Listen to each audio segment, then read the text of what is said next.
Okay, before I start, check this out, guys.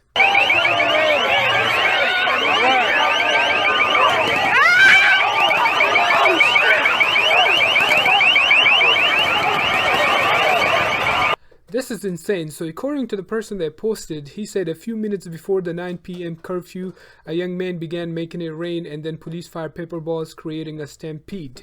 The Miami Beach police, they tweeted that the city of Miami Beach declares a state of emergency. Safety measure included an 8 p.m. curfew in the city's high impact zone along the closures of the causeways beginning tonight. By the video, you can see how that went. Before I start my rant, another person on Twitter said, just in Miami Beach has declared a state of emergency. The mayor says spring break is out of control. The city is closing the entire entertainment district at 8 p.m.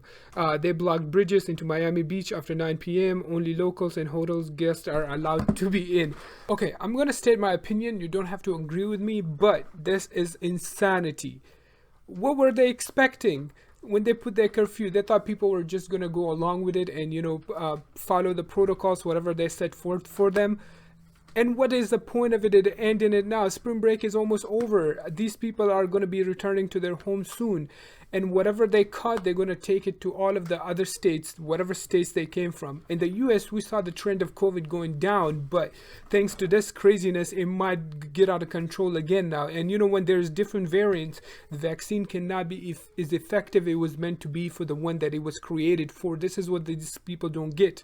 They just needed to be a little more patient. So when we had this pandemic under control, we could do all of this stuff that we missed out. I get it, we are in the lockdown and stuff, that people are frustrated, they just want to have a little fun, but when look at it, no one is barely wearing masks there, and then they all gonna return to their own respective states or places and meet their parents and stuff, and that is gonna just create a whole wave of another cases. But I hope I'm wrong, and if I am, that would be good. But what the city of Miami needed to do before the spring break even happened is they needed to set up some type of rules. They probably did, but more strict rules of how many people can be allowed at the beaches, and some distance and mask enforcement and stuff like that. But they gets thrown out of the window when that many people come together and barely anyone is going to be following the rules. I just hope that I'm wrong about the whole thing and this doesn't create another wave of rise in cases of COVID.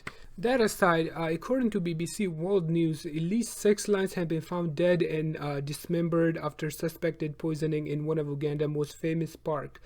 According to the same article, they said that the heads and the paws were hacked off, and the article also stated that this is not the first time that it happened. For example, in April of 2018, 11 lions, including 8 cubs, were found dead after suspected poisoning. A similar incident led to the deaths of 5 lions in May of 2010. Who are doing this? The animal population is in decline in the first place, and these people are doing these heinous crimes. And these lions were known for climbing trees. Lions don't usually climb trees, unlike cheetahs and leopards and those other animals. So this was pretty cool of them, but what kind of heartless individual you gotta be to go out and just kill these innocent animals? Also, the Prime Minister of Pakistan, he caught COVID-19. According to the government of Pakistan website, Prime Minister Imran Khan was not fully vaccinated when he contracted the virus. He only got the first dose and merely 2 days ago, which is too soon for any vaccines to become effective.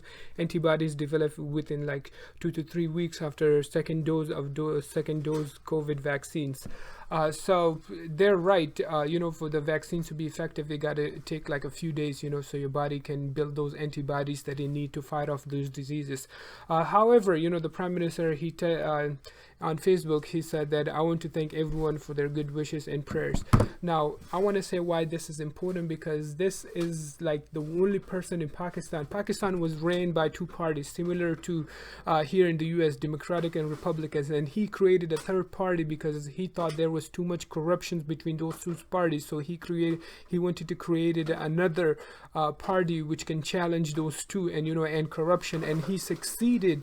He actually became the Prime Minister of Pakistan, which is similar to the President of the United States. I hope he gets better, and because he has a lot of people that look up to him.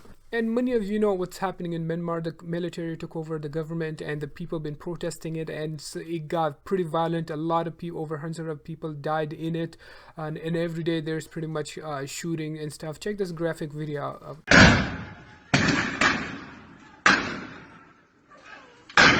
this is pretty sad. You know, the military are supposed to be there to protect the people, not shoot at them when they're protesting and stuff. So hopefully democracy gets restored there, so more people cannot lose their lives. Anyways guys, these are some of the things taking place around the world. Don't forget to subscribe and tune in tomorrow for more. Till then, peace out.